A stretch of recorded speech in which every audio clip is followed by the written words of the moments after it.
দেখো বন্ধুরা, আজকে একটা নতুন ধরনের চাটনি করছি। চাটনিও বলতে পারো, চাটনি কাম আচার, দুটোর একটা মেলবন্ধন বলতে পারো তোমরা।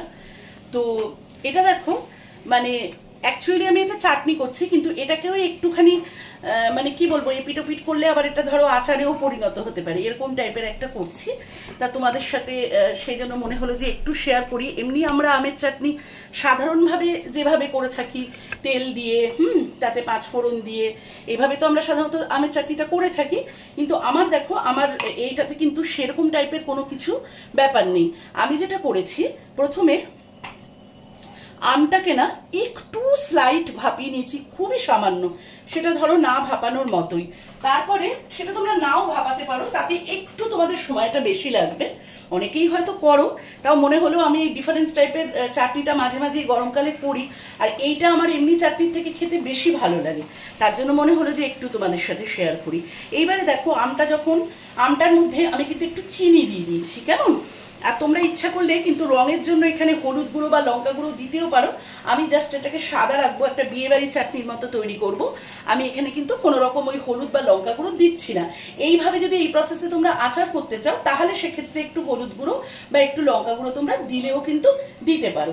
দেখো, আমি ওই মানে চিনি আর আম দুটোকে ভালো করে মিক্স করে এবারে কিন্তু আমি মানে গ্যাসে বসিয়ে দিয়েছি। দিয়ে আমাকে এটা একটু এর দুটোতে একদম মেলবন্ধন করতে হবে, বুঝতে পেরেছো? এটা ভালো করে একদম মিশে যেতে হবে। হ্যাঁ, তারপরে আমি কিরকম কি করছি ক্রমান্বয়ে তোমাদের সাথে শেয়ার করছি। আর তারপরে কি করব, এটা একটুখানি আমাকে হতে দাও বন্ধুরা, তারপরে দেখছি আমি তোমাদের সাথে শেয়ার করছি। দেখো বন্ধুরা, এটা তো আমি খানিকক্ষণ ফুটিয়ে নিলাম, আমার আরেকটু এটাকে ফোটাতে হবে। তো অতক্ষণ তো আমি ক্যামেরাটা লং করতে, মানে ভিডিওটা লং করতে পারবো না। দেখো, এই যে আমার কিন্তু দেখতে পাচ্ছ ভালো করে এই যে চিনির শিরাটা অলরেডি আমার হতে কিন্তু ভালো করে শুরু করেছে। এবারে যেটা আমি তোমাদের প্রসেসটা বলে দিচ্ছি, আমাকে যদি মোটামুটি আমার আম সেদ্ধ হয়ে গেছে, যদি না হয় সেক্ষেত্রে আমি আরেকটু রাখবো। তোমাদের একটু প্রসেসটা শেয়ার করে দিই। এবার দেখো, আমি একটুখানি এরকম একটু এই একটাই ধরো তেজপাতা একটু টুকরো টুকরো করে দিয়ে দিচ্ছি। কেউ ধরো এক্ষেত্রে এলাচও দিতে পারো একটা সুন্দর স্মেলের জন্য। হ্যাঁ, এবারে যখন এটা এরকম বেশ আরেকটু ঘন ঘন হয়ে যাবে, তখন এখন আমি একটু দেব এই যে ভাজা মশলা। সেটা কি ভাজা মশলা দিচ্ছি সেটা তোমাদের সাথে আমি শেয়ার করছি। এর পরবর্তীতে যখন আমার হয়ে যাবে পুরোটাই, যখন আমি একদম নাবানোর সময় হয়ে যাবে, এই পর্যায়ে কিন্তু আমি একটু ভাজা মশলা দিলাম। আবার যখন আমার পুরো এটা আরেকটু থিকনেসটা হবে, এরিয়াটার কনসিস্টেন্সিটা আরেকটু ঠিক হবে, তখন কিন্তু আমি আবার কি করব, এই ভাজা মশলাটা, এই দেখো এখানে এরকম আমি ভাজা মশলা, এই যে দেখতে পাচ্ছ, এই ভাজা মশলাটা কিন্তু আমি আবার উপর থেকে ছড়াবো। এই ভাজা মশলাটা আমি আবার উপর থেকে ছড়াবো।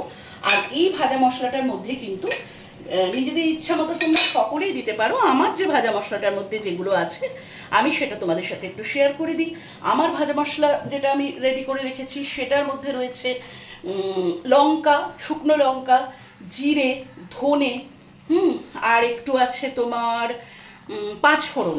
এগুলোকে সমস্ত খোলায় বা শুকনো খোলায় যেটা বলে আর কি, ভেজে এটা রেডি করে তোমরা সবসময়ই একটা কন্টেনারে রেখে দিতে পারো। সেটা তোমাদের অনেক মানে এতে কিন্তু তোমাদের কিন্তু দেখবে সুন্দর কাজে লেগে যাবে। কেমন, তোমরা বিভিন্ন তরকারিতে ধরো আজকে মনে হচ্ছে মশলা নেই, তোমরা এমনি সিম্পল ওয়েতে নুন চিনি দিয়ে কিছু একটা, নুন মিষ্টি দিয়ে একটা তরকারিতে একটু দিয়ে, একটু সামান্য আদা বাটা দিয়ে এই মশলাটা ছড়িয়ে দিলে কিন্তু খুব ভালো হয়। তো দেখো বন্ধুরা, আমার কিন্তু প্রায় এই চাটনিটা হয়ে গেছে। এটাকে যদি আরও আমি টানাই, তাহলে কিন্তু এটা একটা আচার হিসাবেও, আর যেটা বললাম যে আচারের জন্য একটু নুন, একটু লঙ্কা গুঁড়ো বা একটু হলুদ গুঁড়ো এগুলো দিতে লাগে। মা পিসি বিভিন্ন রকমের আমাদের বাড়িতে আচার হতো, তো এই তাদের থেকে যেটুকু শেখা আর কি। বড় পিসির বাড়িতে তো নানা রকমের আচার, ছোটবেলায় একদম খাবার লোভে চলে যেতাম। আর মাও করতো বিভিন্ন ধরনের আমের সেই কুচি আচার, এরকম খোলা শুদ্ধ আচার, ছাড়িয়ে আচার, নানা রকম মা আচার করতো। তো আমি আজকে ওই জন্য মনে হলো একটু আচার আর চাটনি দুটো মিশেল করে একটা প্রিপারেশন তৈরি করি। তো দেখো বন্ধুরা, আর আমি ভিডিওটা লং করছি না। এই দেখো, এই যে দেখতে পাচ্ছ আশা করি, এই আমার কিন্তু এইরকম কনসিস্টেন্সি এসছে। এরপরে যদি মনে করি যে আমি আরেকটুখানি একে শুকোতে পারি, বা এটা যদি দেখি বেশি ঘন হয়ে গেছে তাহলে আর টানাবো না, একটু ঝোলঝোলও রাখতে পারি। আর এই যে বললাম একদম লাস্ট পর্যায়ে আবার আমি এরকম করে মশলাটা একটু ছড়িয়ে দিলেই কিন্তু আমার আজকে রেডি হয়ে গেল আমের চাটনি কাম আচার। এটাই আমি আপাতত নাম দিচ্ছি, কেননা এটা কিন্তু দুটোরই মেলবন্ধন তোমরা বলতে পারো।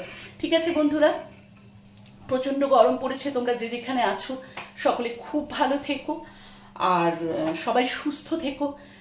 রোদে বেরিও না, যাদের একান্ত দরকার হয় তাদের তো বেরোতেই হয়, সেইভাবে তারা একটু প্রোটেকশন নিও, একটু বেশি করে জল খাও, একটু নুন চিনির জল খাও, একটু মানে যাতে শরীর ঠান্ডা রাখে যে খাবারগুলো হালকা পাতলা, এই খাবারগুলোই একটু খেতে চেষ্টা করো। সবাই খুব ভালো থেকো। আজকে তাহলে ভিডিওটা এখানেই রাখি। Tata, by.